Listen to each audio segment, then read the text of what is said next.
"Hey, Billy," said Vernon, "guess what?" Vernon was the boy next door. Billy looked over the fence. "What?" said Billy. He hated Vernon. "I have a present for you," said Vernon. He held up a cigarette. "Cigarettes are bad for you," said Billy. "No, they're good for you," said Vernon. "You got it backward. That's because you're stupid." "No, I'm not," said Billy, but he wasn't sure. "Plus, they're cool," said Vernon. He gave the cigarette to Billy. "Smoke it." Billy smoked it. He knew how from TV. Then he puked on his shoe. "Here's another cigarette," said Vernon. "You have 2 shoes." "Eat your turkey," said Billy's mother. It was supper time. "I'm not hungry," said Billy. "I smoked 2 cigarettes today."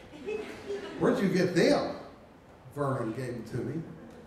"That Vernon," said Billy's mother. "Cigarettes are bad for you." "I thought so," said Billy. Vernon was a big liar. "Eat your turkey anyway," said Billy's mother. They had turkey every night. Billy ate his turkey, then he watched TV and went to bed. Soon he had to puke again. He was afraid to mess up the covers, so he puked in the helmet that he kept under his bed. Then he closed his eyes, but he couldn't sleep. He wanted a cigarette. First thing in the morning, Billy went to the backyard and looked over the fence. "Looking for something?" Vernon asked. He was smiling. "A cigarette," said Billy. "I thought so," said Vernon. "Now you are hooked. Now you have to do anything I say." "No, I don't," said Billy. "Yes, you do," said Vernon. "Say please." "Please," said Billy. "See," said Vernon. He gave Billy a cigarette. This time, Billy didn't puke. That afternoon, Billy wanted another cigarette. He looked over the fence and said, "Please." "Say pretty please," said Vernon. "Pretty please," said Billy. "Sorry," said Vernon.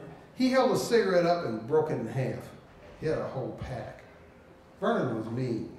Billy hated him. Billy had an idea. "I'll trade you my helmet," he said. "What helmet?" "It's a Dale Earnhardt helmet," said Billy. "It has a number 3 on it." "Let's see it," said Vernon. Billy ran into the house and got the helmet. It still had puke in it. It hadn't dried up yet.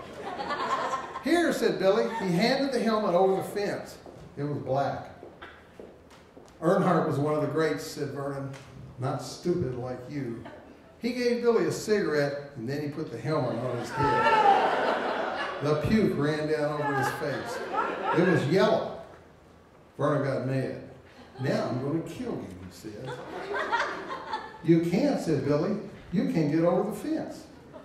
Vernon didn't have any feet. He couldn't get over the fence.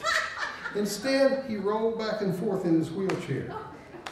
Billy was glad the fence was there. That night, Billy shook so hard that his bed rattled. He wanted a cigarette. "What's that noise?" asked Billy's mother. "Nothing," said Billy. He couldn't let his mother know that he was hooked. The next morning, Billy wanted a cigarette worse than ever. He looked over the fence, and there was Vernon. He was rolling up and down in his stupid wheelchair.